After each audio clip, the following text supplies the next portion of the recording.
Kat, so we're right here with your 2009 Nightster. Yep. Now this thing's actually really cool. Now I know why you like to zip around town in it. Yeah. So tell us a little bit about it. It's a fun bike. When I got it, everything was stock. Put some T-bars on it and got a custom seat done with the stitching because it's a little bit nicer when you don't slide around in your seat. And then I put an exhaust on it, Bassani exhaust. And my paint job was from Black Rooster Customs. He did all the design and paint on the bike. This is pretty much it. You're not gonna get all crazy with it, or? No, this is just a fun bike to get around town and have fun and zip through traffic on. Not really for long hauls, but yeah, it does the job.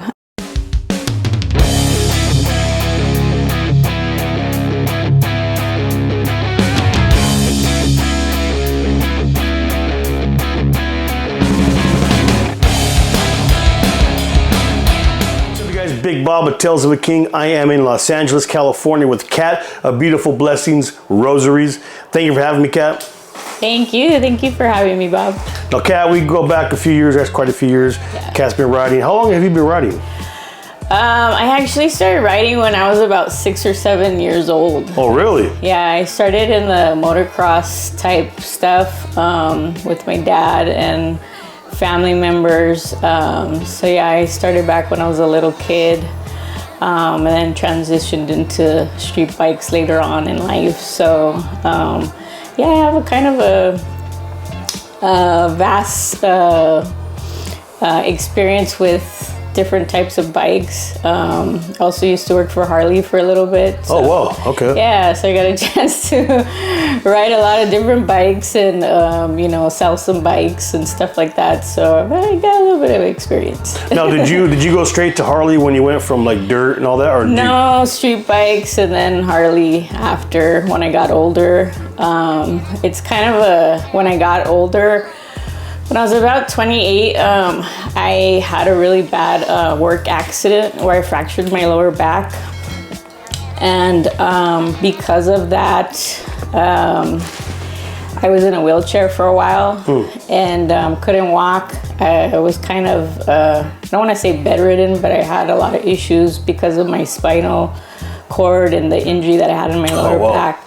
Yeah, so it took me out of work and just being, in my environment with family and friends for a while, for a couple of years. And then right after I was out of the wheelchair, I decided, you know what, having this experience really made me think about just being able to do stuff in life, because I had taken a break from riding for a long time because I was a mom. So after the accident?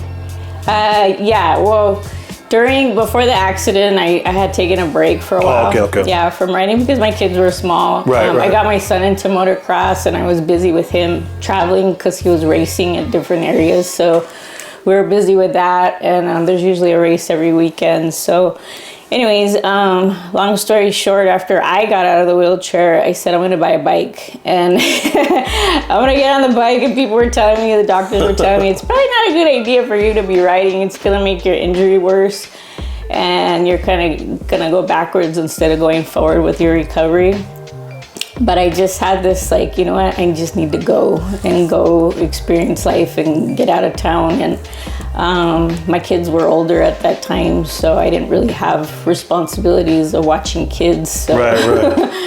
I said, let's go. So yeah, that's kind of basically how I started traveling on my bike. Right after I got out of the wheelchair, it was just, I needed to go live, I guess, because I was so restricted for a couple of years. Was it like, when you got back on, was it like you never got off? Somewhat. Or like you never stopped riding, you know what I mean? Somewhat. I had to adjust because of my injury, I have a lot of issues with nerve damage in both my hands and and my legs. Even today? Yeah, even today. Oh, wow. It's even worse now, but so when I ride, especially long distance, my hands go numb, my legs go numb. So I've had to learn how to adjust to that. Right. Over the years. So It's been a learning experience for me and a lot of pain that I have to go through. A lot of people don't know that, but I'm in like, 100% pain when I'm riding, but I love it. It brings me life and I enjoy it, and I'll never give it up because it's just what I enjoy doing. So that's kind of heavy. You had to learn how to listen to your body. Otherwise, you can't just ride. If you start feeling numb or pain, take a little break and It's been an experience because I've gone to a lot of rides where one year I went to a blessing of the bikes, and there's a lot of people that don't really know how to ride in packs. Right. I agree. I don't. And it gets a little scary. And then also if you're riding in a big group, especially if you're going to like a poker run or a blessing of the bikes, and the people that are setting it up don't really have traffic control. Right. Then people that are more experienced usually step up and kind of hold traffic and stuff like that. So I learned the hard way that I really can't be on my clutch and brake constantly because it really numbs my hands out, and I get, it's to the point where I can't even close my hands sometimes. Yeah. Man. So I had to learn then to adjust and just be more easy on my body and take more breaks, hydrate and just get myself prepared if I'm going on long rides. Wow. Yeah. I never knew that either. It's I don't really tell a lot of my personal stuff, to everybody, but a lot of my close friends knew the issues that I have, so they would, just keep an eye on me, and we'd always stop for breaks and stuff like that. So the whole world's gonna know now. Yeah, right. So now what are you riding now these days? Now I have my Sportster still. I've had various bikes to ride throughout the years. Usually when I go out of state though, or out of town on a long ride, I usually rent a bagger or something. Oh, okay. Yeah, okay. Because for me, because of my issues with my nerve damage and stuff like that, I've never wanted to own a bigger bike because I have issues. If I have to stop, I'm gonna drop it because I can't put too much weight. Right. Yeah. Right. So I usually that's what I do if I'm gonna go out of state. But yeah, I still have my Nightster, and I'll never get rid of it. It's a fun bike. I zip around town and through traffic. So, but yeah, maybe eventually, I don't know if I can figure out how to help my medical issues. It'll get better, and I just get a little scared of committing to a bigger bike because I know my body, my limits, so it makes it difficult for me to kind of commit to that. But yeah, I don't have any problems riding bigger bikes. As we get older, we actually listen to our body. Yeah, before I didn't care. I was like, whatever. But you learn the hard way, so it's I've had a lot of experiences learning from a lot of people and just learning from my own riding experiences, the do's and don'ts of what's good and what's not. So I've learned to not try and keep up with people,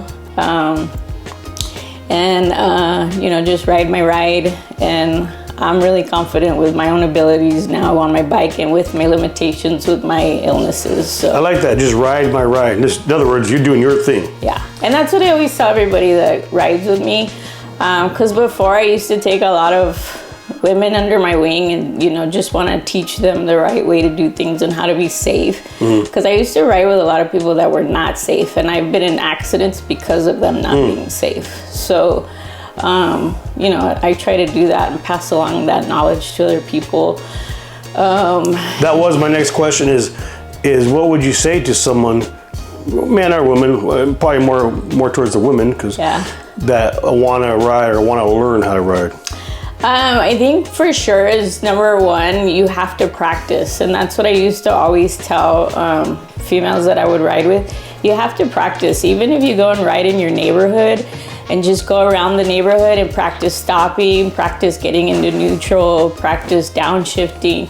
Those are all very important things because you're gonna get muscle memory with that. So when you start riding, it's gonna be just like that. Like you're just gonna not even think about it. Your body's gonna do it, whatever you need to do because you're used to doing it all the time. So there's a lot of people, a lot of women that just write every once in a while, and they don't, you know, pay attention to things that they need to learn or listen to other people that have been writing longer, because they want to be popular and want to have the look on, you know, Instagram and all this stuff. And they don't understand how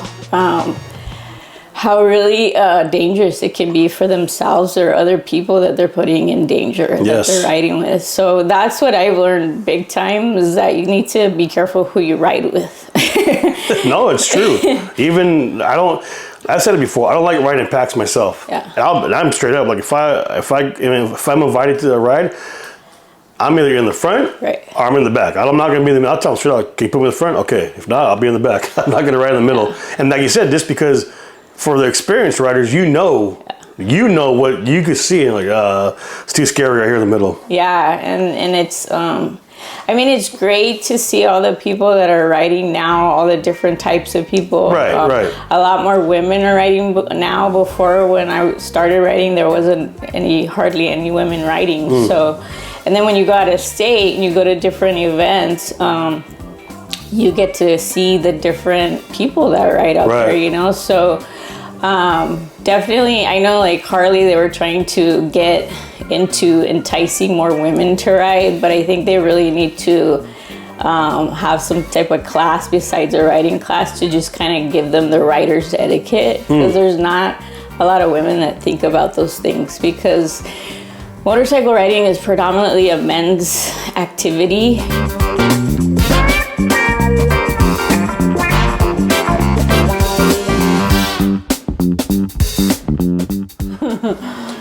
All right, Kat, so the rosaries, how did you get started in making them? Well, funny, long story short, I've always had a rosary on my bike, just because of my grandmother. She was very religious, Catholic and everything. So I had rode down to San Diego with some friends on a weekend, and I saw this little old lady sitting on the street corner, and she had a bunch of stuff laid out, and she had made rosaries. So she reminded me of my grandma. So it's kind of a touching thing with this because it ties in with my grandma, but she had this very unique turquoise and black rosary, which I had never seen before. Usually they're just very common rosaries, are just very plain and, you know, religious. And this rosary that she made was it stood out. So I always like to buy from vendors and people selling stuff on the street that they make, you know, just to help them out and stuff like that. And it's usually unique. So I went ahead and bought the rosary, and I had it on my bike for about 2 years. And because it was made out of rope with wind and sun and all that stuff, it ended up breaking. So I went back to San Diego to see if I can find her again, or see if she can make me another one, and I couldn't find her. So I said, you know what, how hard can it be to make a rosary? So I went to, you know, supply store and bought some stuff and tried it out. And then one of my friends had asked me to make her a rosary, so I made her one. And then somebody else saw my rosaries and they said, where'd you get that rosary? And I said, I made it. And then they're like, you should sell these. And I was like, really? That's kind of how it went from there. I really didn't expect it to be a business. I didn't expect it to grow the way it has, and for me to, you know, have the ideas that I've had with this, because it's nothing I've ever done before. I didn't make jewelry. I don't have a, you know, background in that, but it was just that my grandma inspired me because of that little old lady and her unique rosary for me to start making them. So yeah. Now, many people may not know, but you make these by hand. I make them by hand. They're not bought like this. They're not bought. Like I said, I started off going to Michael's and bought some beads, and I tried one, you know, try to make it, and I messed them up, and, you know, had a lot of trials and tribulations of trying to figure out how to do it. And that's pretty much how I started. I have a jeweler that makes only the centerpieces, so those are specific for like my Harley stuff. And that's been a whole ordeal, because if you know nothing about making jewelry and getting into that, it's a lot of time and money that you put into it. So that's how I started with that. I got someone to make that design for me, and then I put everything together. It's pretty much went from just making one for a friend to now I'm selling internationally. So it's pretty cool to see, my rosaries on bikes in Australia and Canada and Italy. It's pretty, almost made me cry the first time when someone bought something out of the country. Yeah. I was like, what? So it's cool. It's been a good experience. I'm really happy that people are happy with them. It brings me a lot of joy to see just people expressing their excitedness when they order one, because they can't wait to see how it comes out. Do you do custom orders as well? Yeah, I do. Probably 75% of my orders are custom. Oh, wow. Yeah, so I have stuff on my website that's just kind of generic that I make all the time, and then I love doing custom stuff because it lets me be creative. And a lot of times people would just give me a few ideas, but then they're like, you do the rest and figure it out, and then just, we're happy with what you make, so they let me kind of run with the ideas. So even like with you said, rosaries are a for Catholic Church, right? Right. I'm Christian. Yeah. And to me, yes, it's a rosary, but it also symbolizes, God, how you feel, It's for your spiritual beliefs. I'm a little bit of both because I was raised both with Catholic and Christian, so I have kind of the outlook on both sides. Right. I don't particularly stay to either side of the spiritual side. But for me, it's really connected to my grandmother and her spirituality. My belief that I've always gotten through things with my belief in God. Doesn't necessarily mean you have to be someone that goes to church every Sunday or, reads the Bible every day, but it just feels like a comfort, to have that protection of your spiritual beliefs with you, So I don't just make them for Catholic people. I have a lot of different people that ask me, can you just make me just with a plain cross because they're Christian, and not make it really like a rosary, so, it kind of fits their spiritual needs. So, like these two on the side have regular crosses. Yeah, they're just plain, So I have I get a lot of people with a lot of different requests. So I kind of have, I have places that I go that have a lot of different options for different stuff. So it's not really just for Catholic people, but it kind of, sometimes I know I get a lot of looks like, oh, she's probably very like a Bible thumper or something, but it's always just been my very big, deep spiritual belief that there's something higher than us, and I've always had that, and I've had a few people, which is kind of crazy.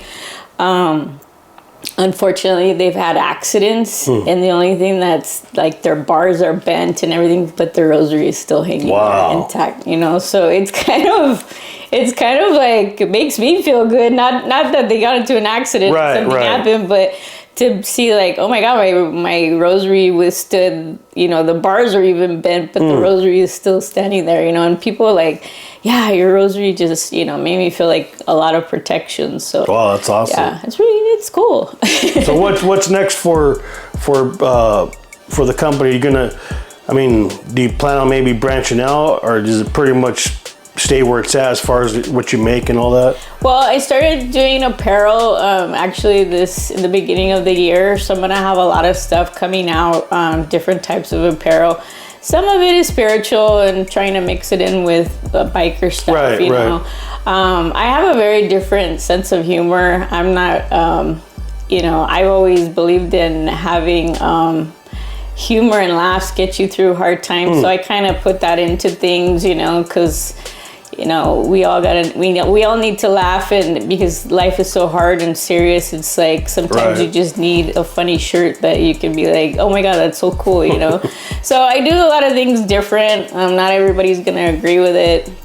Sometimes I get a lot of feedback from people that are very religious and they don't like what I do because they say, it's like making fun of spirituality and stuff like that. But I'm not. It's more my own belief in God, and just having that resilience through my faith, and what I've been taught by my ancestors and my grandparents and stuff like that. So Yeah, a lot of different stuff coming out. We're going to be traveling a lot this year, trying to get out to different states. There you go. I have a lot of people that order from me out in Texas. So if you're having events out in Texas, please hit me up. And, you know, we're trying to get out there, and going to be going out to Colorado soon. And just trying to get to different areas, hopefully make it to Daytona someday. You know, so trying to get out to different states, because I do have a lot of customers that are not in California. So just trying to get out there and just be where people can actually come and just buy them from us. Different states and soon the world.